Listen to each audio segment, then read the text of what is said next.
আমার তো আবার কামব্যাক করতে হবে, আমার সুযোগটা কই? মাঝে মাঝে মনে হয় সব ছেড়ে চলে যাই। ক্রিকেটের বাইরে তো আমি কিছু চিন্তা করি না, ক্রিকেটের বাইরে তো আমি ভালো থাকতে পারবো না। আর ঢাকা মেট্রোতে গতবার ক্যাম্প করছি, বাট এইবার 30 জনের লিস্টেই নাই। মনে হয় না এবার দেখা যাচ্ছে আর কি। আমার যে ন্যাশনাল টিমে কামব্যাক করার অপশন হচ্ছে ঘরোয়া লিগ।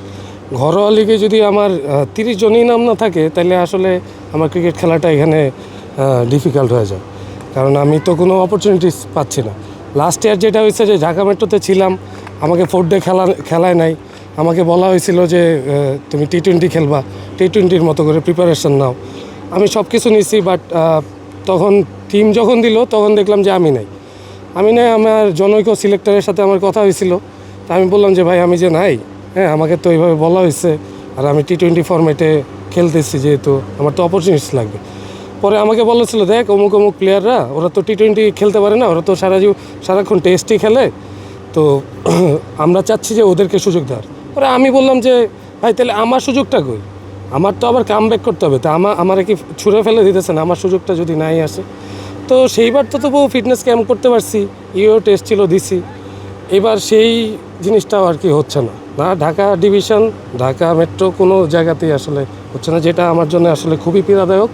এবং আমার মনে হয় যে এটা বাংলাদেশের যে ক্রিকেট কাঠামোকে এটা প্রশ্নবিদ্ধ করে। একটা ছেলে আপনি ন্যাশনাল টিমে খেলছে, পরে আপনি কোনো কিছু নার্সিং করতেছেন। হ্যাঁ, আমার পারফরমেন্স আপ অ্যান্ড ডাউন এটা হইতেই পারে, অনেকেরই আপ অ্যান্ড ডাউন হয়েছে, বা আমরা দেখছি যে অনেকেই অনেক কিছু পাইছে, আবার অনেকেই একদমই কিছু পায়নি। সো আমার এতদিন মনে হচ্ছিল যে না, ঠিক আছে, আমি কামব্যাক করব, বাট এখন মনে হচ্ছে যে না, আসলে সেই সুযোগটাও যদি না দেওয়া হয়, তাহলে আমার ক্রিকেট খেলাটাই অনর্থক। ওদের স্বপ্ন পূরণে পাশে থাকতে পেরে আমরা গর্বিত। আমি নিজে তো ডিমোটিভেট হচ্ছি, প্লাস হচ্ছে যে জিনিসটা যে আমাকে দেখা দেখি আরও অনেকেই ডিমোটিভেট হচ্ছে। আসলে এটা কোনোভাবেই কাম্য না। এরপরেও আমি আসলে অনেক দিন ধরেই নিজের সাথে নিজে যুদ্ধ করে যাচ্ছি। সবসময় আমি এইখানে আবারও ট্রাই করতেছি যাতে আবার ফিরে আসি, হার্ড অ্যান্ড সোল ট্রাই করতেছি। দেখা যাক, আমি আমার সর্বোচ্চটা করে যাব, বাকিটা রিজিকের মালিক আল্লাহ। আসলে আল্লাহর ইশারা ছাড়া কিছু হয় না, প্লাস মানুষের কিছু উসিলা লাগে, সহায়তা লাগে। তো সেই জিনিসটা যদি মিলে যায়, হয়তো বা আবার কামব্যাক করা পসিবল। আমি অনেকের সাথে যোগাযোগ করার ট্রাই করছি যে আমি নাই কেন, বা আপনারা যে 30 জন সিলেক্ট করেন সেটার ক্রাইটেরিয়াটা কী।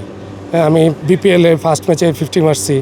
এরপরে আপনার ঢাকা প্রিমিয়ার লিগে আমার ফার্স্টের দিকে সুযোগ আসতেছিল না, 4-5টা ম্যাচ খেলছি। সেখানে মোহামেডানের সাথে আমি মিরপুরে সকালবেলার উইকেটে ইবাদত ভাই, মোস্তাফিজ, সাইফুদ্দিন, নাসুম আহমেদ, পুরো ন্যাশনাল সাইড।